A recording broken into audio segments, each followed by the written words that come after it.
नमस्कार दोस्तों, welcome to my channel. आज के इस वीडियो में मैं बात करूंगा म्यूचुअल ट्रांसफर अंडर रूल 38 में category and mode of recruitment.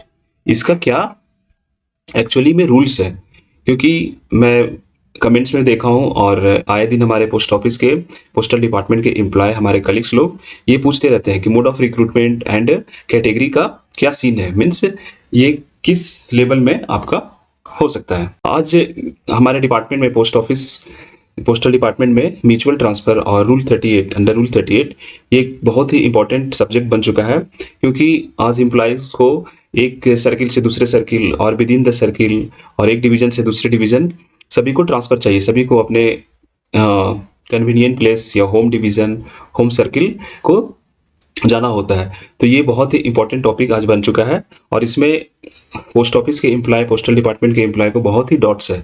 तो इस वीडियो में मैं कोशिश करूंगा कि आपका ये जो डाउट है कैटेगरी और मोड ऑफ रिक्रूटमेंट का, वो जरूर क्लियर हो जाए।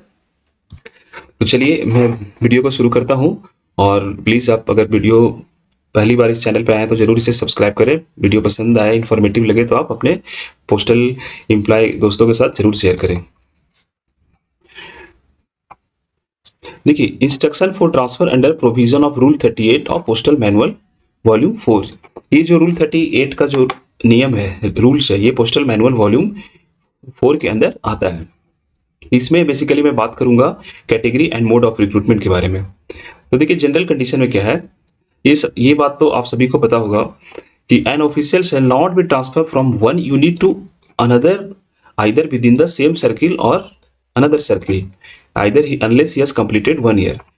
मिनिमम 1 ईयर सर्विस चाहिए ही चाहिए। आप आइदर इंट्रा सर्किल ट्रांसफर आपको चाहिए या इंटर सर्किल ट्रांसफर चाहिए, 1 ईयर सर्विस आपको कंप्लीट करना पड़ेगा। देन आप अप्लाई कर सकते हैं इंटर या इंट्रा सर्किल के लिए। तो सबसे पहले मैं म्यूचुअल ट्रांसफर के बारे में बात करूंगा, दोनों इंट्रा और इंटर के बारे में। तो देखिए, inter for transfer by providing mutual exchange in case of inter circle transfer. ध्यान से देखिए, in case of inter circle transfer both employees should belong to same cadre and category. Both employee जो है, दोनों जो म्यूचुअल चाहते हैं inter circle के केस में, दोनों का कैडर एंड कैटेगरी सेम होना चाहिए। कैटेगरी यहाँ कहने का मतलब है, ये आपका जो रियल कैटेगरी है उसकी बात नहीं यहाँ पे होती है। आप जिस कैटेगरी के अंदर आपका सिलेक्शन होता है, मान लिया आप ओबीसी में, आपका जनरल कैटेगरी में सिलेक्शन हुआ है, तो आपका कैटेगरी जनरल हो गया।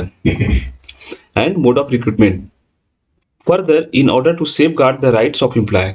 देखिए, यहाँ पे कुछ बात बोली गई है इस रूल्स में कि अगर तो ग्रेडेशन लिस्ट का अगर बात किया जाए इंटर सर्किल ट्रांसफर के केस में, तो म्यूचुअल के केस में अगर आप नए यूनिट में जब आप ट्रांसफर होकर जाते हैं तो वहां के आप उस डिवीजन या उस सर्किल के ग्रेडेशन लिस्ट में जो आपको स्थान दिया जाएगा या जो ऑफिशियल के साथ आप म्यूचुअल ट्रांसफर किए हैं, उस ऑफिशियल का जो ग्रेडेशन लिस्ट में पोजीशन था, दोनों में से जो भी कम है उसे आपको उस ग्रेडेशन लिस्ट में आपको सेट किया जाएगा। तो आगे हम देखते हैं इंट्रा सर्किल के केस में, for transfer by providing mutual exchange in case of intra circle transfer. इसमें क्या कहता है, there is no restriction of mode of recruitment. Mode of recruitment का कोई रिस्ट्रिक्शन नहीं है एंड कैटेगरी। जैसे कि for example, direct recruitee can avail mutual transfer with promotee. जो डायरेक्ट रिक्रूटी है वो प्रमोटी के साथ म्यूचुअल एक्सचेंज कर सकता है। Similarly a general category can avail mutual transfer with OBC category. उसी तरह कैटेगरी के केस में अगर कोई जनरल कैटेगरी का एम्प्लॉय है तो वो ओबीसी कैटेगरी के साथ ट्रांसफर म्यूचुअल एक्सचेंज कर सकता है। बिकॉज इसमें क्या कहता है, intra circle transfer there is no impact on vacancy position within the circle. Means intra circle के केस में जब म्यूचुअल एक्सचेंज होता है तो इसमें वैकेंसी पे कोई इम्पैक्ट नहीं पड़ता है, क्योंकि ये विद इन द सर्किल होता है। ये दोनों म्यूचुअल का बात हो गया, mutual transfer under rule 38 intra और एक और पॉइंट है, when an official is transfer at his own request but without arranging for mutual exchange. वो ओन रिक्वेस्ट पे ट्रांसफर हो रहा है लेकिन म्यूचुअल एक्सचेंज यहाँ पे नहीं है। He shall rank junior in the gradation list of the new unit. वो न्यू यूनिट में जूनियर ग्रेडेशन लिस्ट में आएगा। सबसे नीचे का ग्रेडेशन लिस्ट में सबसे नीचे पोजीशन पे उसको रखा जाएगा। नेक्स्ट पॉइंट मैं बात करूंगा प्रमोशन के केस में। अगर जिस केस में प्रमोशन दिया जाता है, तो म्यूचुअल एक्सचेंज के केस में जब आपको ग्रेडेशन लिस्ट के में आपको नीचे रखा जाता है या किसी भी पोजीशन पे रखा जाता है, तो प्रमोशन जैसे एमएससीपी हो या एलएसजी या एचएसजी हो, तो उस केस में आपको ये इम्पैक्ट नहीं करेगा। आपको वो प्रमोशन आपके सीनियरिटी, आपको लेंथ ऑफ सर्विस के अकॉर्डिंग वो आपको मिलेगा।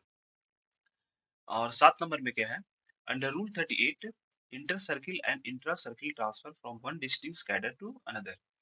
इसका कहने का मतलब क्या है, एक कैडर से दूसरे कैडर में, जैसे आप पोस्टल साइड का पीए है और पोस्टल साइड का कोई सीओ आरओ का कोई पीए है, तो वो इस केस में वो ट्रांसफर म्यूचुअल एक्सचेंज नहीं कर सकते हैं। उसी तरह कोई पोस्टल साइड का पीए है, वो सॉर्टिंग असिस्टेंट के साथ म्यूचुअल एक्सचेंज नहीं कर सकते हैं। लेकिन एमटीएस ऑफिशियल के केस में ऐसी बात नहीं है। एक एमटीएस ऑफिशियल्स जो है वो पोस्टल साइड से आरएमएस में या आरएमएस से पोस्टल साइड में, उसी तरह पोस्टल साइड से सर्किल या रीजनल में वो कहीं भी ट्रांसफर ले सकते हैं म्यूचुअल एक्सचेंज के बेसिस पे। लेकिन एक यहाँ पे बताया जा रहा है except postal account office, DAP office, DAP का जो एमटीएस है वो ऐसा नहीं कर सकते हैं।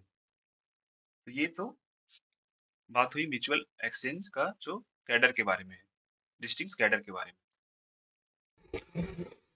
आई होप आपको ये कॉन्सेप्ट जरूर क्लियर हो गया होगा कि म्यूचुअल ट्रांसफर के केस में इंटर सर्किल और इंट्रा सर्किल के केस में mode of recruitment and category क्या इंपैक्ट डालता है। एक बार मैं फिर से रिपीट करूंगा, इंट्रा सर्किल के केस में mode of recruitment and category का कोई इंपैक्ट नहीं है, irrespective of category and mode of recruitment आप म्यूचुअल एक्सचेंज कर सकते हैं।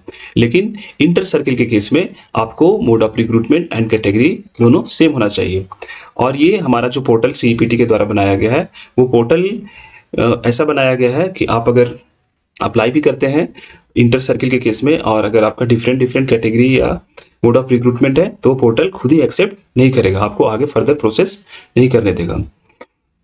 तो आई होप आपको बहुत ही बढ़िया इन्फॉर्मेशन मिला होगा। और ये जो एसओपी है, मीन्स अप्लाई कैसे करते हैं आप, सीईपीटी का जो वेबसाइट है हमारा म्यूचुअल रूल 38 का जो पोर्टल है, तो अगर आप कमेंट में लिखते हैं तो मैं उस पर भी एक डिटेल वीडियो बनाऊंगा। तो अभी के लिए इतना ही। Thank you for watching my video. अगर वीडियो इन्फॉर्मेटिव लगे तो आप इसे जरूर शेयर करें और चैनल को आप जरूर सब्सक्राइब करें। Thank you very much. Thank you.